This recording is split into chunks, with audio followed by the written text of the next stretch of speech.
Welcome to the Life's Best Medicine podcast, where we are finding hope and healing one episode at a time. No appointment needed, no rubber gloves, and no coping. Just a healthy dose of life lessons to help equip you for this wild journey we call life.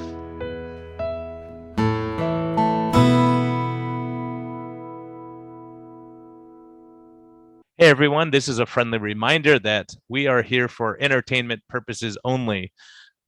We may not even be that entertaining at times, but this is not medical advice. Talk to your doctor, check with your healthcare professionals before making any lifestyle changes or medicine changes. What we're talking about is our clinical experience and what we've seen. And so if you really want our advice, you can consult us. You can actually consult me as a doctor, or you can consult my guest and get all your questions answered.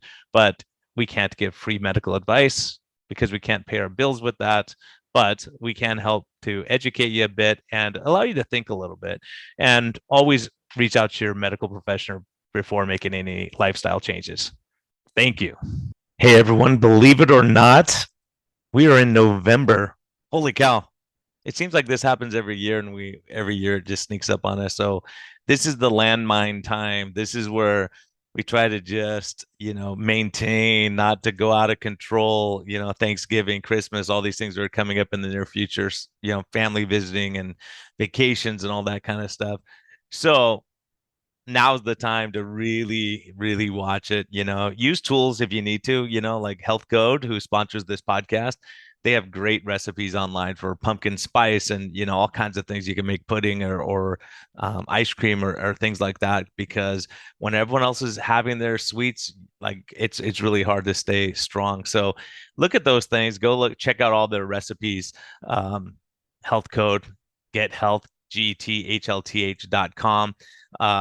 We have a discount code with them, MedHealth, METHEALTH, for metabolic health. It's really important right now during the holidays as you enjoy family. Don't make it all about the food. Make it around the family and your connections, friends, spending time, all the important stuff. So allow them to help you with some tools. Also use your Keto Mojo, being able to track your ketones, see if you're staying on track your sugars, which are really important this time of year. And so I just want to thank them both, keto-mojo.com, for another year of sponsorship and keeping this podcast going. Also, I'll give a plug for myself, Arizona Metabolic Health, ArizonaMetabolicHealth.com. We can help you. We're doing consults. We're doing, short-term follow-up or follow-up forever. But I'm doing all online, so if you want to talk and get your metabolic health squared away, laboratories, things like that, please reach out to us at ArizonaMetabolicHealth.com. And thank you again for listening. And, stay the course during the holidays. You got this. Keep fighting on and stay well. Hello and welcome back to the Life's Best Medicine podcast. Today I have an old friend back from episode 112. Gene, that was a long time ago, man. So good to have you back. At that time, we were talking about your life story, which is crazy. So anyone who hasn't listened, I would highly recommend going back and listen to that, because when he was telling me his story, I was like, this is crazy stuff. So hopefully we can revamp a little bit of that, give people a little teaser about your book that just came out that we were talking about back then. Trying to think, that was in September of 22. So it's been over a year, and all your hard work, and you said you were going to make a book out of this thing, and here it is. So welcome, Gene. Great to have you back. Yeah, thanks, Brian. It's great to be back. And the summary is, sometimes life is stranger than fiction, as the saying goes, and that certainly is the case here. So had to write a book, so I did it. And when I was talking to you back in September, I was actually in the middle of it. This actually took 2 years. Well, 5 years of reflection and 2 years of writing and editing and rewriting to produce this book. And the book just came out a little over a week ago. It's amazing. It's just such an amazing thing when you have something in your mind, you go, I want to make this happen, but it's such a daunting task. People have asked me to write a book. I'm like, oh my gosh, like, what do I focus on? What do I talk about? There's so many important things I want to say. And so I don't want to have a, 10,000 page book, but your life is just amazing because it's your life, and you can kind of go back and remember and put things together. And is the name of it still Intersections, right? Yep. Well, it's put it as right, planned. right. Yeah, intersection and we'll put a link to your Facebook and all that stuff so people who are interested can really track you down. Yeah. So tell me about the writing process. How was that? Was it emotionally tough for you to do that? Put it down on paper, your life? Oh yeah. So to your first point there, something so daunting as you've probably heard the saying. Sure, some of the listeners to this podcast, how do you eat an elephant, right?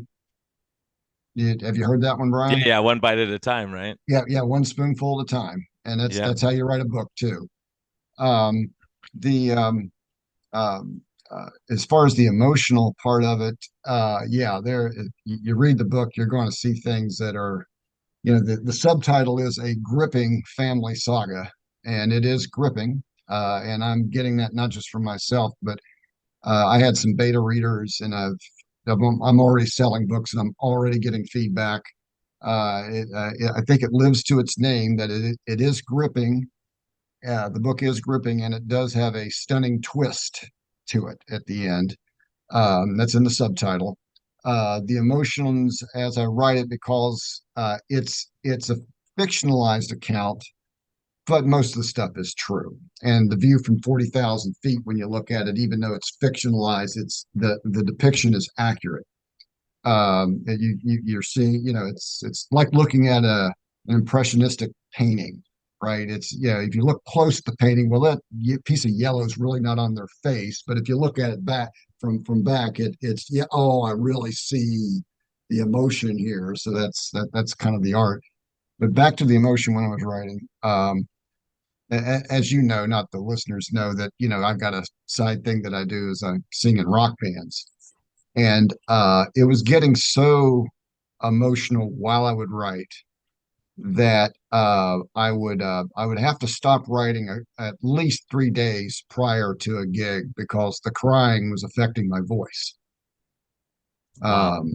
And certain parts of it's like, no, yeah, some of the book is written in coffee shops, for example, just to change the scenery, get out of the office. But some days I would start at that coffee shop and I would shut the computer down, go home. You can't write this here. So yeah, I was emotional. I actually wrote a good chunk of the book um, in the same Starbucks here in Richmond, Virginia, that I first met my sister in. So I'm actually in the room writing where I met my sister. Wow. Yeah, that's something I interviewed a couple of guys and they had a huge influence on each other from a spiritual standpoint. And they were telling a story about being in IHOP or something like that. I forget what they were in a uh gosh, Panera Bread, and they said they had this emotional thing and they're both crying and hugging each other, and like you can imagine the scene with people who are just there having their lunch going, what in the world is going on, and they have this huge breakthrough in the middle of a crowded restaurant. But it's amazing. And then, but he says every time he goes in there, he feels that same emotion. It comes back to him, that like that feeling of forgiveness and grace and all those things that he had never experienced before. Yeah. So when you meet your sister there for the first time and you're actually rewriting the account like Yep. years later, it's pretty amazing. Yeah. And actually, that scene in the book where I do meet my sister and my niece and then later brother, um, when I write that, I was able to hold that together. That's not that was actually more of the happier moments. So that was easy to write without getting wound up with things. Um, and yeah, I literally wrote that part of when you get to that part of the book where we are meeting and discussion, I am actually in the room where it took place when I wrote it. Wow, I'm really Um, looking, I know your story, but I can't wait to read the book. I'm really looking forward to that. I'm gonna grab that. And so people who don't want to, like, if you're gonna read the book, I wouldn't listen to episode 112 yet of Life's Best Medicine because it's gonna kind of give the whole thing away because it's so amazing. You sit there and you're enthralled. So many people reached out to me after I interviewed the first time, and they were like, "Oh my goodness, this is crazy! It's amazing." But can you give people a little teaser nutshell of what you want to share? I see. Let me think. I want to say this without the spoilers. And there are spoilers. There's big surprises at the end, as you know, and that comes at the end. So I would say Um, yeah, it's based on my life. It's based on a true story. Most of it is really true. Um, it's a novel that really wants to provoke thought in the reader. That's really my intention, and that's kind of why I chose a fictionalized novel that's of the family saga genre, is to show you and have you see without telling what's going on and provoke thought. And you can draw your own conclusions on certain things. There's some ambiguities in there that I do deliberately. So the reader immerses themselves and lets their imagination come in to what's going. I have my opinions of everything that went on, but you see that. So what the book is really addressing at a high level is nature, nurture, environment, tragedy, redemption, and perseverance. That are Love it. really the themes. Those are the That themes of the book, based on a real life story. And just to summarize it real quick, I'll try it without spoiling. The protagonist has a surprisingly successful life. He comes from very humble origins, has a surprisingly successful life. People are surprised that he did it. He's actually surprised that he did it. And the protagonist thinks that the reason why he was able to do this, was through sheer grit and determination. And this was a feature that he strongly identified with his father, who is a working class hero, and the book will show a working class hero. Um, but he discovers late in life, 2019, that his success was not only a product of his grit and determination, but it was also the product of something else, something no one knew. No one knew. No one. Zero. Zero. And so ultimately, to finish it up, this came from one of my reviewers of the book, a review I saw on Amazon. And it's like, it's great when you write a book and then someone gives you a review and they say exactly what was in your head, but you couldn't get it out in words, and what they said was, and I got this, I saved this one. Ultimately, this is a story about a family's love that helped them overcome their challenging hardships. Yeah, that's the thing is perseverance in what I do. People who have perseverance and go, okay, I'm in. I'm just gonna drudge through. I'm gonna make this happen. I'm gonna make the best of it. I'm gonna have fun. I'm not gonna Mhm. look at what I can't do, as far as trying to get your lifestyle back. Those bad self-harming traits, things that I used to do, I'm not going back to those. I'm throwing that in the ditch and I'm moving forward. And that's kind of what you're talking about too, perseverance and grace Yeah, and love and yeah, how yes. this nature versus nurture is like, okay, why is it that I'm like this? And you look back at your family, so many of us, I'm telling you, since we talked, I don't know if you've heard me talk about it, but I had the pleasure of speaking to the lead author of the ACE, Adverse Childhood Events study at Kaiser here in San Diego, as a matter of fact. And it's unreal how much childhood trauma uh, growing up in poverty, growing up without having food, growing up with someone who says you're not smart, your brother's smarter than you and better than you, or whatever, how much of an impact that has, like 50 years later. And you're writing this book so much later. And it's just amazing, like from a standpoint of, if people listening, if you haven't read the ACE question, a lot of people in psychology and psychiatry have read these, and you start realizing, man, if you have 7 out of 10 of these childhood traumas, your life shortens by 20 years. That's I actually, yeah, I do dramatic. remember that one now. Yeah, I just, yeah, now I do. Yeah, I remember that one. Yeah. Yeah, so it's amazing. And then, but I think like what you have the gift of is forgiveness and saying, okay, let me like let me pursue that. Even though it's scary, some of the stuff you went through is really scary. Of maybe having family members that you didn't even know about, they didn't know about you, and then you come together, and so it's all these things that having the right perspective in life, I would say. Yeah, yeah, yeah, and definitely someone.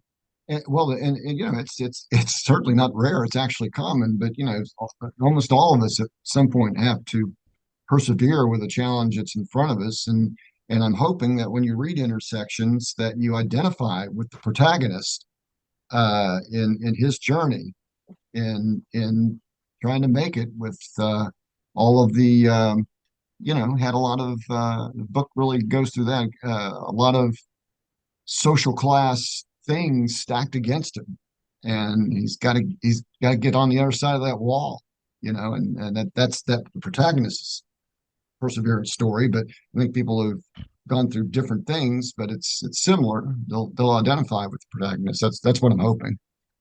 Yeah, and how much is nature versus nurture, and how our personalities are, what bugs us, what gives us passion in life, and all those kind of things. So it's an amazing. Your story just brings that out so dramatically. You start realizing how Right. is it, because you wonder, certain And things. You and go, okay, everyone's an alcoholic in the family. Is it because dad was an alcoholic? Is what they learned, or is that a genetic trait that you're more addictive in nature, or that right. you're more depressed than other people? Whatever it is that you need these certain Yep. things to get through life.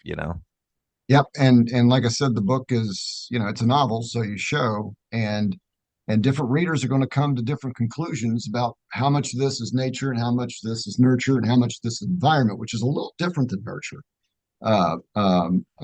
In my opinion, environment is everything that's around you, where the nurture is really more parent focused, is the way I think of it. And Any rate, yeah, and different readers will come to different conclusions. Oh, yeah, that's nature. No, no, no, that's nurture. Yeah, yeah, and that's great. I want all the readers to come to their own conclusions, read the story, get immersed in it, come to their own conclusions. Yeah. Yeah, and this whole thing about intersections too, I think it's so amazing because there's people who cross my Jason Fung being one of them, Tro Mhm. Collation being another one, right? We cross paths and then we have such a massive influence on each other. And you go, wow, is that just by coincidence that we cross paths and we have the same interests or we have the same desires or we have whatever, something majorly in common, and you start realizing, man, these people had a huge like, is it just random? I happen to be at the coffee shop one day and this person sits down and starts talking and they happen to, be in the career path. Like my nephew just got this crazy, amazing job. And it was just like he was sitting in a coffee shop, starts talking to this guy, and he goes, oh, my friend's in that business. Maybe I can connect you. And you're like, wow, these intersections that happen in life are amazing. Yeah, yeah, yeah, yeah. Kind of twists of fate and stuff like that that go on. And if what if this happened, then does everything change for me? Yeah, it touches on some of that too. Yeah, yeah, the book does. Right, right. We're fortunate to have those things. and So and and life choices, right? We make life choices, and that life the choices. impact you have on your future generations and kids and all that based on making a bad decision or a good decision. Oh yeah, there's there's certainly a lot in the book about some good decisions and some unfortunately very bad decisions. Yes. Yeah, and it Yeah. also seems like, and I've always thought this is in my practice of medicine. There's people I cross paths with, and maybe I don't agree on everything, but there's certain nuggets I take and go, I'm going to try that and implement that, or some kind of mindset or something that's different than what you historically have thought. So I think Mhm. coming across people in life and you go, obviously spending time with Professor Noakes, Professor Gary Fetke, and all that, Dr. Unwin, Tro, Jason Fung, all these people go, oh, I like that. Ben Bickman's had a massive influence, and you start realizing like, oh, I kind of like these things. And so it is, how your life turns out is it's just amazing how it all kind of works out in the end too. Is even going through these crazy intersections, then all of a sudden you end up and go, okay, I'm on the right road here. Yeah, and without, I won't go into the details. You know them, but not to spoil the reader, but what's interesting, if once you read through the book, if the listeners are noting and you're interested in the book and you read it, note this is ask yourself at the end of it, how about the timing of the way things unfolded? And what if the timing were changed on some of these things? And what would have happened if the timing were changed? And I think you know what I'm talking about. Absolutely. Uh, Yeah. yeah, and so there was I don't, for lack of better words, I will call it a fortunate timing of the way things happened. A couple people were no longer with us that had they been with us would have this could have been really a much more difficult situation than it already was. But when you read the book, think about if a couple things didn't happen. in there, and I'll just leave it at that. So the timing was good. Yeah, Well, it's quite an experience. and It's quite a also ride. these these important things of mercy and grace too. Like there's certain people like the information would be totally devastating to them, so it's better off that they don't know it. So why would I tell you something where it's going to cause you stress? Like, for instance, my grandma had dementia, and as she was getting older, she would ask my dad, like, "Hey, how are my parents doing?" And my dad would go, "Mom, they've been dead for like 38 years. I mean, they've been dead a long time." And then she would cry like it was the first time she heard it. So, down the road, my grandma would ask my dad, "How are my parents doing?" He go, "Oh, they're doing great. They should be by the sea in a couple days." Oh, great! And she would be happy. Like, why put her through the torment all the time if it doesn't make a difference, right? Right, So, it's those kind of things in life where you kind of have compassion for someone and not make them suffer and go through life struggles right. and really things that maybe happened way in the past that they never knew the outcomes. I mean, that's what's so Right. amazing about your story. Sorry, everyone. I know we're talking in riddles here, but get the Yeah, book yeah, yeah. and read it, and you'll know what we're talking about. And then maybe listen back to this after reading it because it's amazing. Like when you're telling me your story, I'm like, this is the craziest thing I've ever heard as far as like family stuff. And I think the other thing maybe, yeah, as a matter of fact, I'm going to get this out next week before Thanksgiving that's coming up because it's a family time. We have the holidays coming up. What Oh, what's your thank you. what's your view of the importance of family in life? Oh, well, one thing, and it's even beyond the intersection story. I mean, watching my parents in their later years and such, um, one thing uh, and this really doesn't have any uh, thing to do with the strong intersections themes, but I've watched this with my family, with my parents, I should say. And in the end, I mean, we all have friends and we have coworkers, we have friends, we have an inner circle, we have an outer circle, and an even further outer circle, and we got social media friends and all that stuff. In the end, it just comes down to family. Uh, uh, and I think I saw that with my parents because they kind of, well, to some extent they outlived a lot of their family and their closest friends, but the in my experience, the outer folks kind of disappear in the end.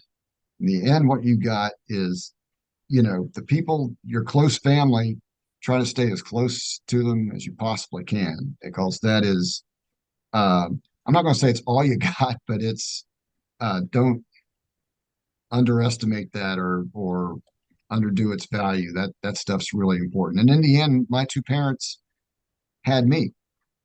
I don't think they would have guessed 10 years prior that in the end it would just be me.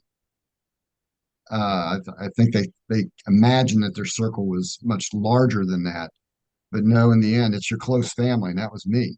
So in the end, and that does get back to the book, that all those two had was me. And so I can go into this story from the book, the little uh, sub story that doesn't spoil anything. So in the end, it's June of 2020. We know what's going on in June of 2020. We're into the pandemic, and I had just visited them in March, right before they shut everything down. I literally saw them that weekend, Saturday and a Sunday. Drove back to Virginia. They're in West Virginia, by the way. My folks live in much of the story. The book the book cover there. What you see, those three heads are overlaid on a map of the city of Huntington, West Virginia, and up here is the Ohio River. The story is very anchored in Huntington, West Virginia, and a bit in Richmond, Virginia, and Northern Virginia, but it's mostly Huntington, West Virginia. So back to the pandemic, March 2020. I see him on a weekend. I got the dates in the book, specifically the dates. It's true. It's not fictionalized. I saw him that Saturday and Sunday, and I drove back, and it was like that Tuesday, I think, the state of West Virginia closed down all the assisted living facilities. You can't visit, lockdown, no visitors, which is, I know what your feelings are on that. Yeah, it was a Uh, cruel time in our history for sure. yeah, Yeah, yeah. I So I, I, I take oh, care of a lot of are you, those. then patience of you're gonna love this scene. What I'm going to describe for and give our podcasters here something concrete to grab on in the book. So in June of 2020, they lifted in West Virginia the ban because the cases went down. There were some cases popping up in the South, if you remember, but West Virginia was fairly case rate was low enough where they said you can have a visitor, but it can only be for 1 hour, has to be scheduled, and it has to be outdoors. So I drove 400 miles from Northern Virginia to see them for 1 hour. Um, and this is what I'm telling you here is described very in depth in the book, very late in the book.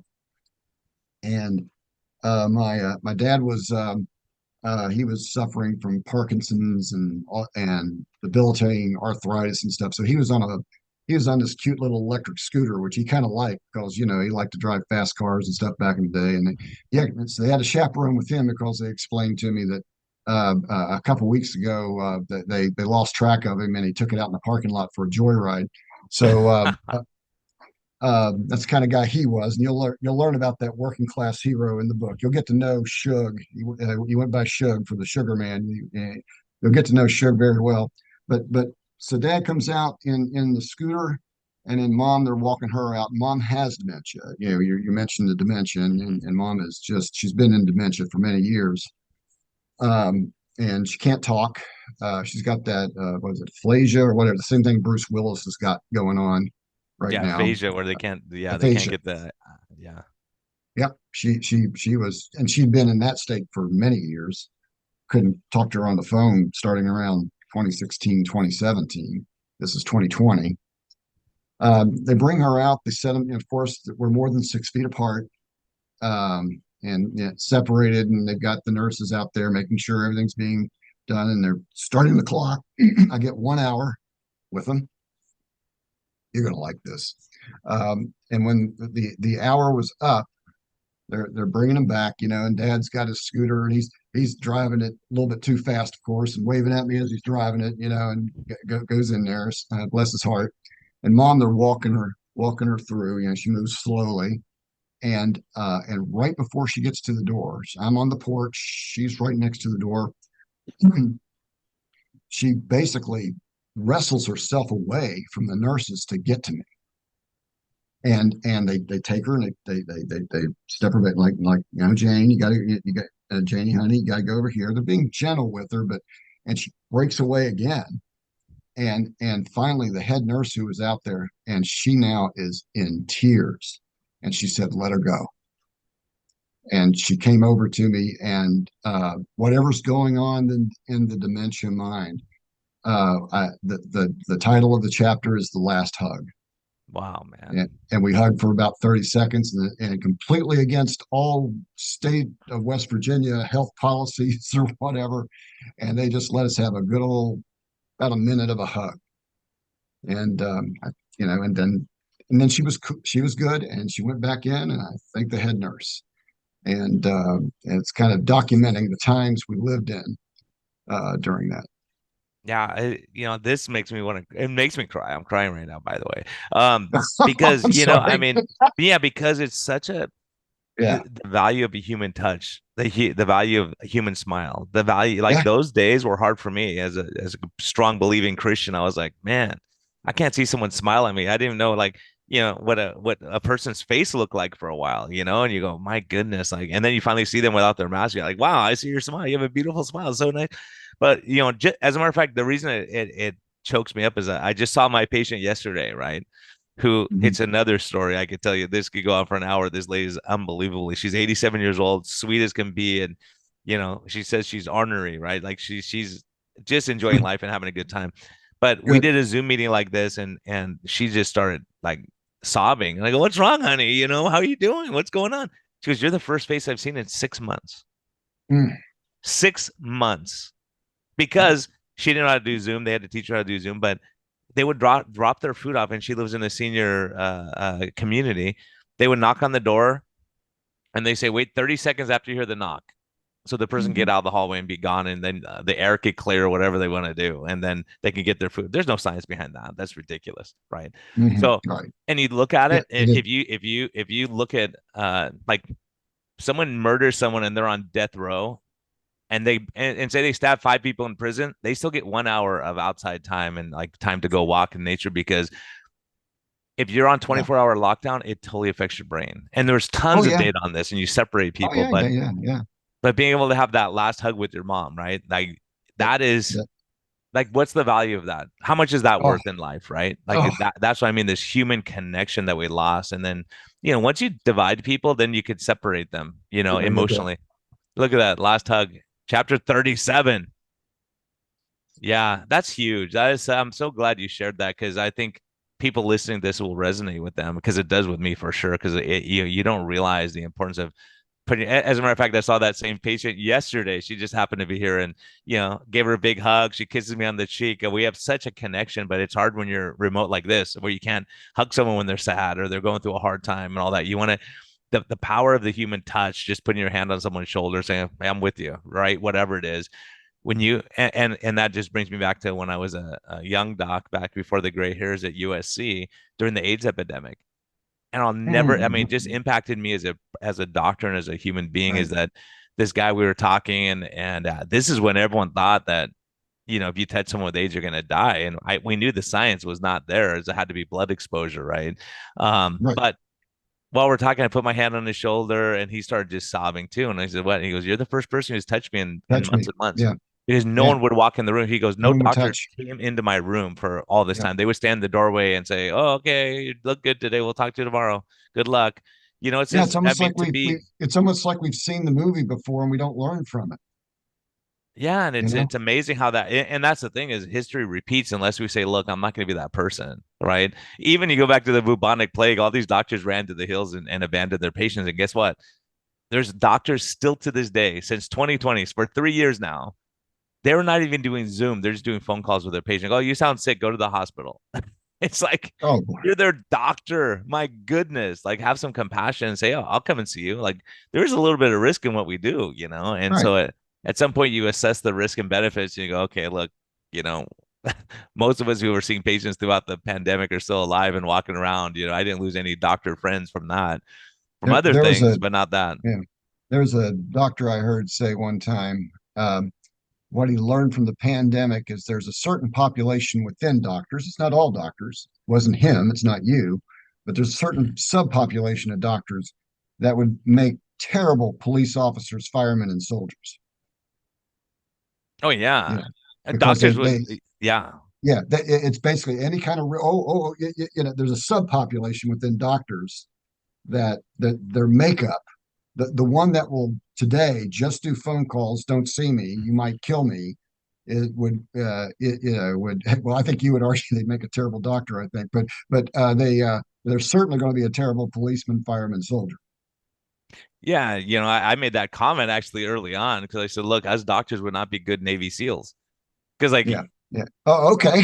the There Navy you SEALs, go. they have each other's back, and they go, "Okay, look, Yeah. someone's up there taking that, they're Okay. taking a stand, and they know what's right, and they're doing it. They're all their friends are going to lay down fire. All the doctors said, 'I'm going to hide, and I don't want to be seen. I'm not going to talk about any Yeah. of this stuff.'" So when you see that, or talk about like my seniors struggling, and Yeah.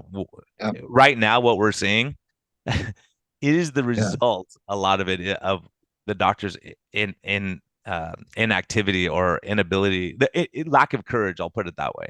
So There's this is Yeah. what you're doing is this is really getting me fired up because I just gave you a passage in the book where I've made no editorial comment. I just showed you what happened, and look at all the thoughts that's putting in your head. Exactly, and that's it. That's And when you look that's at that, because it's real human nature, and you go, "Okay, what matters?" Right? So what matters? Do I not hug my dad, who I love very much? Do right. I not hug my mom or my dad because I'm afraid I'm going to kill them by hugging them when I'm asymptomatic and they're asymptomatic, and everyone, and like, you see Yeah, those. Even now, we look back at those videos that were ridiculous, where people have a shower curtain behind them and they're hugging their mom through a shower curtain, or they can't touch each other and they put their hand on the glass, and there's like this 3-inch glass, and how much healing comes out of this human connection. And this is what your story is about, is family connection, human connection, and how much we need each other. Right. If we all consider each other as traffic on the freeway and are annoyed by everyone else in the world being in our way, like you've lost your humanity at that point. Oh yeah. And in June of 2020, I mean, I knew it then. I mean, my mom is within a year of dying. She would die that October.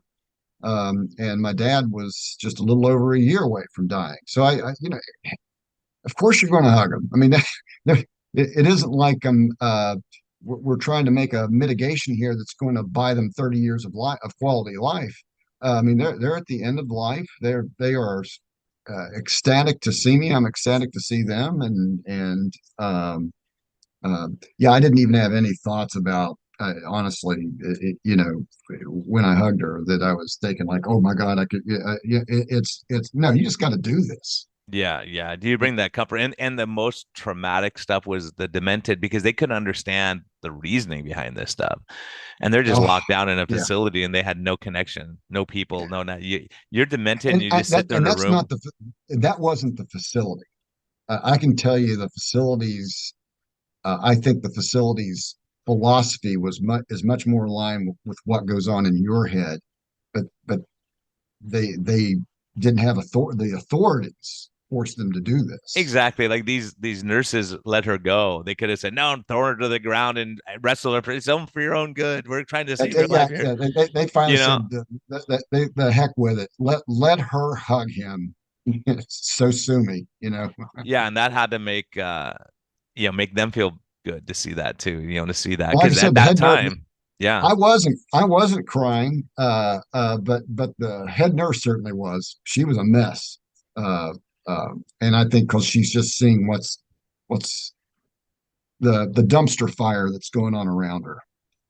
You know, uh, Yeah. uh, that really brought it home. But anyway, that's a little story within the book. No spoilers there, but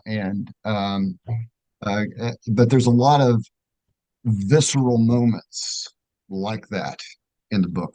And that one was a little tough to write. That was one that needed to be written outside the coffee shops, let's just say. But I would say there's moments in the book that are even more visceral than that. Several, actually.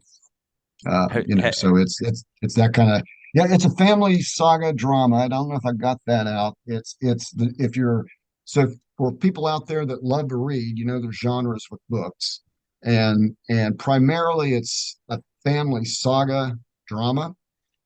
It covers 90 years, 80, 90 years. It's a sweeping, you takes you through a lot, and it's mixed with historical fiction. So as we go through the years, there'll be historical things planted, thrown in here and there as the characters interact. I mean, from the assassination of Bobby Kennedy to the Vietnam War to the Ohio Valley flood of the 1930s. To the Marshall plane crash in the early 1970s, to uh, the wave of the Rust Belt through the 80s. It's got a twist of historical fiction with it as well, and COVID. I mean that's history too. How Yeah. we did it, and that as the story weaves, it's done in the backdrop of these of many historically significant things. Yeah, so so it's a blend of genres: family saga, historical fiction. And it's funny you're in Richmond because whenever it's, this is just me, but now when I hear the name Richmond, I always think of the song by Oliver Anthony, right? The Richmond, north of Oh, Richmond. north of Richmond. Yeah, that's been quite a phenomenon in of itself. But I'm in Richmond, so I'm not quite north. I used to be north of Yeah, you're Richmond, not. You used to be north of Richmond, then you came to. We were just talking about that before we came on. I was like, wow, that's kind of, you start realizing, it's it's like someone can have, or what I'm getting at is, and I think what you experience in your life and your family is having this common sense that is like, these guys get it. You go, this guy's uneducated, but he gets life more than these really highly educated people who just don't have a connection. They don't get it, right?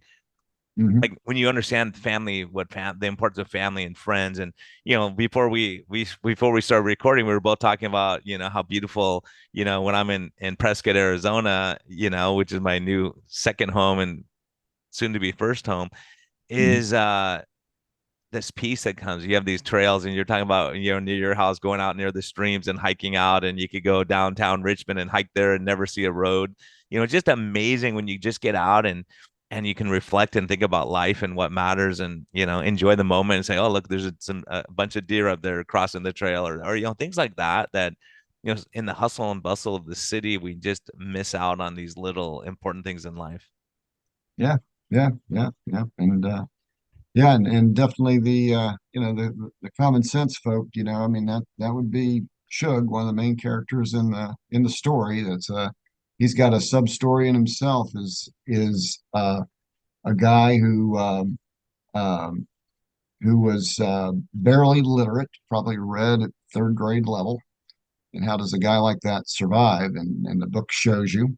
Certainly it's the guy I identified with grit and determination with, because he certainly had a lot of that. And uh, but how does a guy navigate that? And it kind of shows you, and it shows you his circumstances. He was dyslexic in a time when people like that had no help with their problem. You also see the environment that he grew up in, which is quite elaborate. I won't go into it here, but the book will show you that environment. Now imagine yourself in that environment, what that would do to you if you were there. But this guy just he worked his butt off. He never complained. He had a great attitude, and even though he was didn't read very well, just a wealth of common sense and instincts. He lived on common sense and instincts, and it's amazing what you can get that what you can accomplish on just good common sense and instincts, and that's the story of Shug. Yeah, and that's a huge thing. And then some people That, have God-given talents that are really smart, like, that they have those abilities. And that's one thing too that I was thinking when we were talking last time is, we've all seen those athletes who come out that are the phenomenal athletes, but they're not a team player. It's all about them. The team falls apart. And the importance of like this like they'll when the game gets hard, they kind of just fold and let it, they don't step up and do what they have to do, and they don't stick up for their teammates, those kind of things. But having that grit and that common sense and going, okay, I have to do the right thing. That's what I would say yeah, is yeah, doing the yeah, right thing and and not and making then it all about you. yeah, and to your point, and lots of characters in this book, as you can see. I actually have to have a. Hope this doesn't turn off potential readers, but there's actually a table in the front that kind of shows you who everybody is. But but to your point on the intelligence, yeah, intelligence doesn't necessarily mean, well, it doesn't even necessarily mean you're wise, but it certainly doesn't mean that you're a good person. And the probably the most intelligent character in the first half of the book is a horrible person. So I'll just leave it at that without going through that story. That's quite a ride, but just leave it just to say a highly educated Harvard PhD, uh, uh, big man in industry, so to speak, horrible person. So the intelligence and knew and clearly knew better, but he wanted what he wanted. Yeah, yeah, narcissism, right? Absolutely, a grade AAA narcissist. Yes, that Yeah, character in the book. if you want to die alone and not have people speak at your funeral or other things, be a narcissist and think the whole world's about you and no one else matters. And that's a life lesson. I mean, there's a lot of people. I mean, I Yep. watched it in my career. I watched doctors who were the top of the top. But you Hmm. sit down and talk to them, and you realize they're empty. They're totally empty. Then I sat down with Peter McCullough and a couple of these other Yep. docs, Professor Noakes, Fedke. Like these guys get life. Like they get it. They Right. understand. They're decent human beings that you want as your neighbor. Yeah. Other Yeah. people are like, I don't want that guy as my neighbor. Are you kidding me? He'd be Yeah. blaring his There's music at 2 in the morning and say, okay, deal with it. You know? Those doctors you not McCall and those guys, but the doctors you're referring to with that are empty, and certainly this character, empty souls. Yeah. Whereas you'll find other people in the book having their own problems, not always being their best selves, so to speak, but they're not empty souls. And you see the context of what makes them who they are. So I'm not throwing them under the bus. I'm showing you the context. And remember, one of those things that I ticked off earlier in the book. I mean, one of the themes in the book is redemption, and there's some serious redemption that goes on in this book. Yeah, and I love who doesn't love redemption? I love someone who can redeem. Like, they go, they've been the wrong path and they realize, oh my goodness, just last week I had a story about Owen, who's one of my favorite guys here in San Diego, and he's the prodigal son. He flipped off his parents, took off on his Harley, and did all this stuff, and he lived his life and was a disaster. And he was like, "I'm too prideful to go back now." Like I told him I'm gonna make millions and deal. But you see his like when he came back and they just put their arms out and loved him, and he redeemed himself, right? It took Nice. life could have been different. Life could have been different. His parents could have died before he redeemed himself, right? Or whatever. And so it's amazing. Like you said, it's all about the timing, Right. right? Timing. And I've seen that in my career. And one of the tragedies I would see is if someone would come in with a major stroke and they're dying. And one of the sons who hasn't seen the dad in 22 years now all of a sudden wants to come back in the picture, do everything. I don't care, like put him on the ventilator because he wants to redeem himself. You can't at that point. Right. He's gone. His Yeah. brain's gone. And so Yeah. like you said about the timing is Yeah. everything. And the window will close on you if you're not careful, and that's what happens sometimes. That it's well, one another chapter in the book is the title is "Too Late." So it's a little not exactly what you're talking about, but it's close. So it's if there's a window of opportunity, and if you take it, it's all good. Way too late. I mean, it's too late. You cross the Rubicon, whatever metaphor you want to use there. Um, what I know you've got to get off to a meeting here. Before I leave, I want to make sure I get this thing out. Is because people ask me this a lot, and you're probably getting ready to ask me this. So I'm gonna go ahead and jump to it. So what drove me to write this darn book? What's my motivation? I think Yeah, people that was will my want next to know. question. Yep, thank you. Yeah, I read your mind. Save me time, man. Yeah. So, well, as you know, I think I had an important story to tell. Um, I did get comments about, from people when they found out about my story. Close friends would say, "Yeah, you got to write a book, or this has got to be made into a movie." All that stuff, and so there's a chance at commercial success here, but to be quite frankly, that's a long shot. Um, I mean, I spent around 3,000 hours of effort on this book. I spent $15,000 developing it, editors, proofreaders, uh, publication formatters. There's a whole list of stuff to put something like this together. So it's not exactly a rational business decision. That is not the motivation, right? What's motivated me to write this book is really two things. One, and I would say this is the secondary reason, for my children. What this book shows them, they know a little bit about their dad, but what they don't know is, see, my kids were raised in Fairfax County, Virginia, the very comfortable suburbs, affluent Fairfax County, Virginia, one of the richest counties in the United States. If it's not the richest county in the United States, it's up there. And we lived a very comfortable life. Wife and I did pretty well.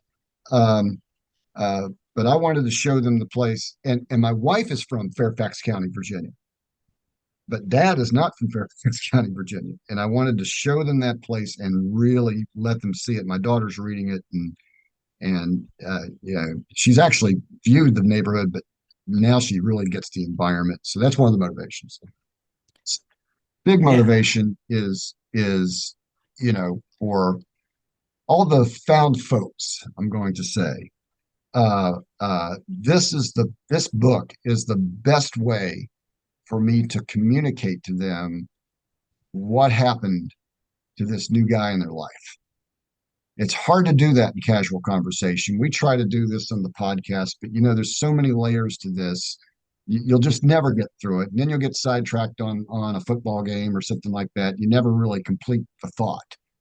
The book is all there. It's like, and I don't even have to bring it up in conversation anymore. It's like, yeah, just read the book. I don't, if you want to ask me questions about the book, that's fine, but we don't have to talk about it. It's there, just, you at your pace, at your leisure, it's all there. I'm showing you the whole thing, what my reactions were to things, how I was, what I went through when I was younger, what I went through as an adult, how I reacted to things that were sprung on me, so to speak.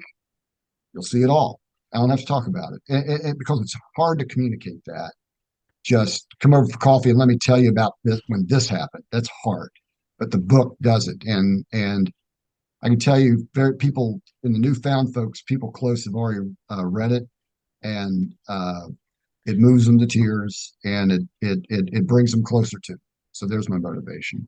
Yeah, I think that's so important not to be ashamed of where we came from, and to say, look, because I try to look at when I have someone Oh, we I'm haven't, I'm I'm yeah, absolutely proud. I mean, that was yeah, actually, yeah. I am proud of that West End of Huntington, no doubt about it. I was there. I love the people there, and I feel good that I came there, and you got to do a little more work than the other guy to get to where you need to go, and I'm glad I did it. yeah. That's what builds character, right? And when you were talking, I was thinking about it. It just made me, and like you said, this will bring up emotions and thoughts. Just talking about these topics. But one of the guys I met that has done some medical trips with me back when I was in El Salvador, which is a pretty rough area. It's a lot nicer now than it was when I went there. It was pretty sketchy with Okay. machine guns and all that stuff. Anyways, this guy was one of the happiest guys, and he's a dump truck driver or a cement truck driver. And I'm like, Yeah. he just loves American, loves it. He's just appreciative of everything. And I was wondering, like, how's this guy so happy? And then we were in El Salvador and we went to his family's house, and it was like a really cool, like their house was like in a tree house, and it had like, it's so like they just built like there's no building codes, and they just built it. And it was amazing. You're like, wow, this is in the trees and beautiful. And he goes, Brian, come here, I want to show you something. And he walks me back, and we walk back to the shed that was like this little shanty that was there. Then like, you could see through the ceiling that there's like air going through it and stuff. And he goes, "This was my house growing up." And you look and Mhm. like he goes, "My brother slept right there in the corner. This is where we kept our water. We boil our stuff." And you go, "Oh my gosh!" Like Yeah. it's a little one room, little tiny like a shed like you would have behind your house right now.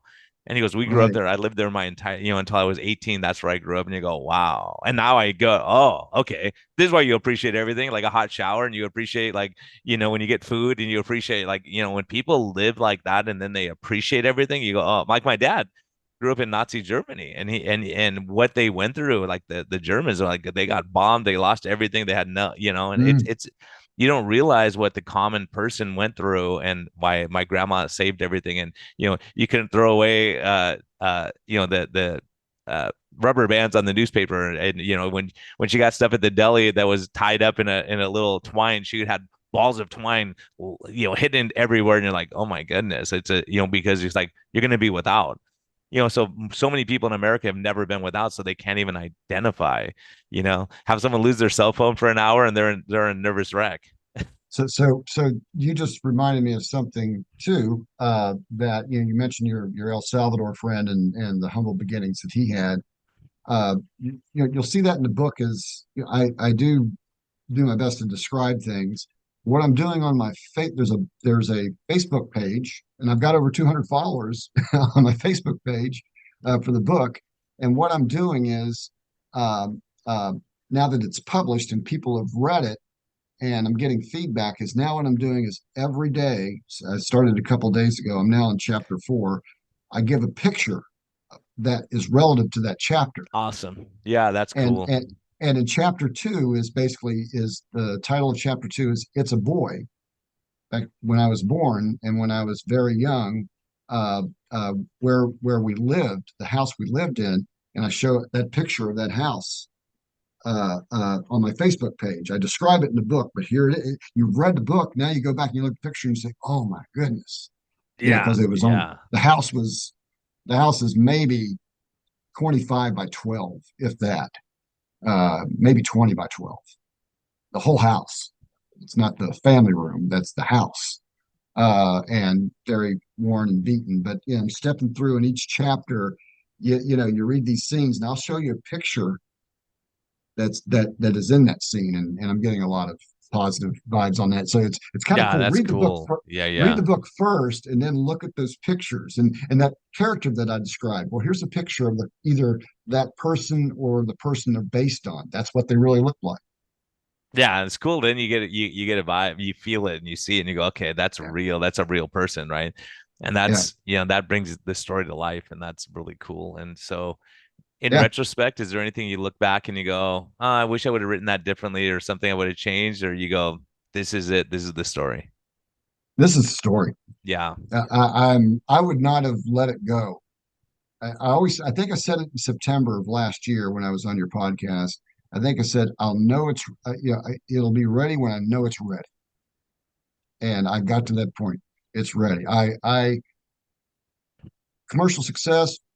I'm fine either way, but the smile is on my face because I know we got there. It is a quality novel. It is a darn good story. It's right where it's actually exceeded my expectations. It's no go backs. This is the story. I wouldn't change a thing. Nah, well, this is an awesome thing for, for families to bring people together and, realize the importance of family. So, for the holidays, Christmas, whatever you celebrate, I got to tell you this. I'm sorry. Oh, yeah, I just got a text.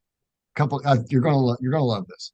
I just got a text a couple days ago, and I'll just say it's a nephew of mine, uh, and we've only talked once, uh, uh, briefly. Oh, that's you. Oh, nice to meet you. That kind of stuff.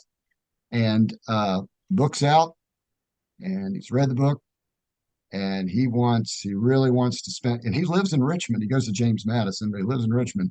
And he sent me a text. He goes, "You know what? I need to sit down and have some coffee with Uncle Gene." yeah, that's cool. Yeah, the share stories. I mean, that's a huge thing That, too, is yeah, this. that's the motivation for the book, right? Yeah, and knowing your family roots and all that stuff and understanding, go, wow, that's how it was. Like, how my mom grew up, my dad grew up, and you go, wow, it was totally a different world. Like you think about it, even in our lifetime, like we didn't have cell phones not too long ago. When I first got my cell phone, in my practice, people were looking at me like, you can't just use a cell phone, you need to use a pager. Well, why do I need a pager? I got a cell phone. Like like, well, that's not gonna work. You can't depend on this new technology. Now it's like we Yeah, live by it, and it's just amazing. Like, if we had flip phones, we didn't have all this stuff where you could run your house on your phone. It's just amazing how much has changed in the last few years. So now looking back, like, has your life's best medicine changed since last time? You probably don't even know what you said last time, but what do you say right now if I go, hey, Gene, what's life's best medicine for you? What is it that sure. matters? Sure. I mean, and I think this has a lot to do with why I'm a guest on your show. I think I have to have said something similar to that back in September because the situation hasn't changed. When you know my circumstances, they're quite special, and I'm the kind of guy that wakes up every morning with a big smile on my face because I know how I got here and, and the crazy circumstances why why I'm even on the planet, right? So it's I every night I go to it sounds corny or what it is, but it's true. Every night I go to sleep, I have I almost have negative depression. I have it's like I go to bed and I can't wait to wake up the next morning. When I wake up the next morning, big smile on the face. I'm here. I get to do this again every day, and man, I'm just glad to be here, man. Yeah, I think, counting your blessings and saying, oh my goodness, life's good. Because you could wake up with a nasty attitude every day and be exhausted and not want to get out of bed. But I feel that way too. I was just thinking that yesterday. Like people who like Tro, people I've crossed paths with that have, that I've learned so much from, and I've been able to breathe into them too. And I was thinking, like, I have the best staff. Like no one could have a staff like I have. It's amazing. Like my office manager here, Oh yeah, my yeah, yeah. PA, me. It's incredible. Appreciating folks is an important part of of being a happy person, right? Yeah, I'm happy to be here, and um, it's what can we do today? It's great. I don't I don't sweat the small stuff, and things in the world that I disagree with don't bother me. I certainly have my point of view of things, as you know, but it doesn't faze me. And yeah, yeah, count your blessings is a good way to put it with me. I count the blessings, not the obstacles. I count the blessings. Yeah, I think that's it. So many people are focused on the obstacles or what they're giving up instead of saying, "Hey, look, what do I get out of this? What are the positive things?" And I think that's a huge message. That's why I started this podcast, to say, "Okay, look, I started this in the Yeah, middle of COVID, and you're like, I don't want to like be negative and hate the world and think it's never going to get better. When we yeah. said it was I going to might get be the better, I you might know? be the wrong person to ask, Brian, because I'm retired from engineering. I'm writing novels. I sing in a rock band. I live in a park just outside a beautiful park system here in Richmond, Virginia. Uh, I've been married for over 35 years. I got two wonderful children. I mean, Yeah. I'd be one messed up dude if I had a bad attitude, I think. Yeah, and then going through life and getting blindsided, having these surprises and all this, and then the good that comes out of it. So it's like, I turned that, and it wasn't hard to do. That's a positive. That's not a negative. That's a positive. yeah, and I think just talking to you just lifts me up every time. So I was really excited. I'm so glad we reconnected and got you on. I'm glad you got the book done. So when I heard that, I'm like, okay, let's do this thing. So I'm so glad that we could do this on short notice. And Yeah, so first of all, before I say that, how about how do people track you down if they want to find out more about the book? I know you have right, the right. Facebook Yeah, and yeah. So to get the book is real easy, and we'll put it in the notes, I guess. But if you go to Amazon and you search for Intersections Gene, Intersections is the title of the book. So just go to Amazon, search for Intersections Gene. It should pop right up. And another way to get engaged, and people do discussions and stuff like that, is I have a Facebook page, and it's real easy to find. Facebook.com, and then after the Facebook.com, it's Intersections the Novel, one word, Intersections the Novel, or you do at Intersections the Novel. It should take you to the Facebook page. Please follow us. Love the followers, love the discussion. We put the pictures up and people talk about it, and we talk about theme, like we talked about, like all these themes that are in there with nature and nurture and environment and perseverance. Well, you'll have a little chat on that. What'd you think about this? What'd you think about it? It's a lot of fun. awesome. Hey, and thanks so much. And everyone listening, these are like gems, and this book is going to change your life. I mean, it really will change your perspective on things. Hearing his story and maybe really reassess some things in my life. So I think there's tons of good information here, and reflect a little bit, like all these themes he's talking about are so critical. That last hug, did you tell that person you loved them before you left? Did you spend time with your family when you could, or were you pursuing that big house in the car and all these other things that really just melt away and they turn to dust? So really ultimately it's having an impact on other people and letting other people impact you. Some people are struggling right now, and this is why I want to get this out, is the holidays are a really tough time for a lot of people with broken families and stress, and your brother-in-law voted the wrong way, and your sister-in-law was vax or unvax or whatever your stance is on that. um Connect on a human level wherever you can. It's really important. There's so many people that you cross paths with that if you give them a chance, they may have a massive impact on you. Some people I really didn't like when I heard about them, and I talked to them for a little while and go, oh, they're pretty cool. Actually, they might have a different perspective on this area, but we totally agree in this other area. So I think part of it's being able to have an open dialogue and talk about life and the struggles, and we all like, and I think the other thing that this book will speak to you on is that we're all perfectly imperfect. Like we have our Oh, character absolutely, flaws, and it's based on our absolutely. life experience. So someone from a Christian perspective may have a different perspective than someone from a Muslim experience, but you can talk and understand, oh, I get it. That's why I love to talk to people who have different views than me, because I can learn and go, okay, I get your perspective, I understand I may not agree with you, but I get your perspective. I get it from your life experience. So yeah, I think a lot of times we go through life and we just see the life through our glasses and not other people. So to be able to go back and go, okay, that's why dad was the way he was. That's why mom, look at her environment she grew up in, or your neighbor or your friend, to understand that there's going to be cultural differences and all these other things. And but really, it's just figuring out how do we all kind of live together and love each other um, also, that last hug, how do we know it's the last hug or not? Yeah, when we see that person. So, always trying to be kind and decent and make the world a better place than you found it. So, Gene, Yeah, awesome, yeah, man. Brian. Thanks so Brian, much. yeah, thank you. And I gotta say, right there at the end, Brian, thank you, brother. It's a book about reflection. You nailed it.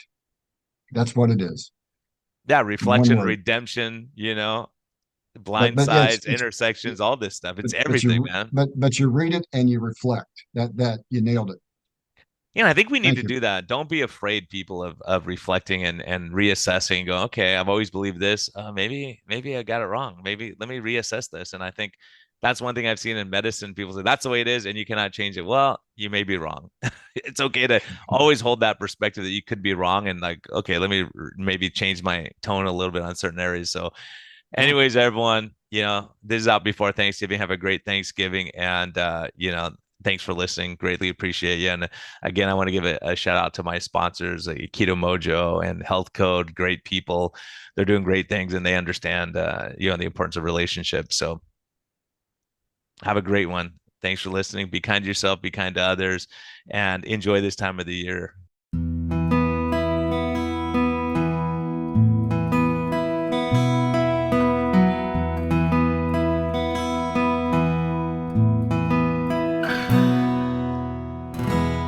Thank you for listening to this episode.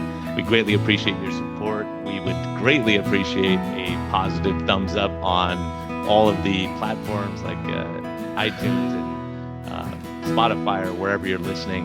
And we just thank you for our Patreon supporters. We greatly appreciate your help in getting this message out. We think there's a lot of important information. And hopefully this helps you. Have a great day. And thank you for listening. And thank you for your support.